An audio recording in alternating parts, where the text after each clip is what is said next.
Sasa ndugu yangu Mr. naona mimi ningewaisha hii figo na hili jicho, kwa sababu huyu mteja yupo ananisubiria na ana haraka kweli. Alafu istoshe kuna hii advance amenikabidhi ni taslimu milioni 120. Naona ningekukabidhi, alafu nikienda nikishachukua hiyo nyingine nikuletee hela keshi yote. Basi hela yake? Ndio.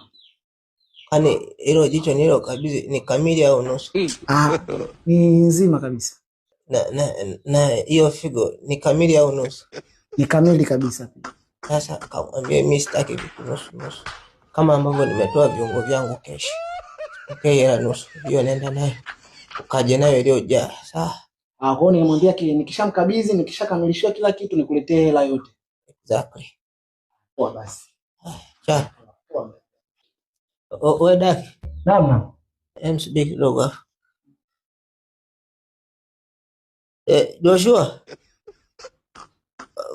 Mtakutana na daki njiani hapo, ukaniuzie figo yangu na jicho milioni 720. Sawa. Mtakutana na Joshua. Basi sawa.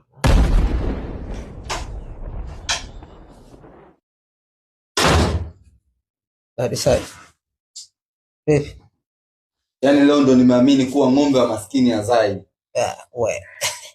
Itategemeana na maskini mwenyewe. Kama hajitambui kweli ng'ombe hatozaa. Lakini kama maskini jeuri kama mimi najitambua, ng'ombe lazima azae. Unajua, ngoja nikwambie kitu kimoja, sawa? Maskini wengi hawazingatii methali. Kuna methali inasema mtaka vyote kwa pupa, ukoswa vyote. Sasa maskini hii methali hawaiangalii vizuri. Yaani mtu anataka awe na jicho, awe na figo na awe na hela. Na kipindi hicho ni maskini. Sina hela, lazima atakosa vyote. Lakini kwa maskini kama mimi niliyejitambua, nimekataa figo, nimekataa na jicho moja, au nikose pesa. Unaionaje hiyo? Sasa nisikilize kwa umakini. Wewe ni miongoni mwao. Si unanielewa? Yaani hapo sasa hivi wewe jicho hauna, figo hauna na hata hela zenyewe umekosa. Wakati nimekataa milioni 120 kama advance, nasubiria 700 kamili cash by cash. Hivyo una akili timamu wewe? Usinionee wivu. Okay, ngoja nikuonyeshe. Sawa. Nini? Wewe unaona ni ajali. Daki kapata ajali.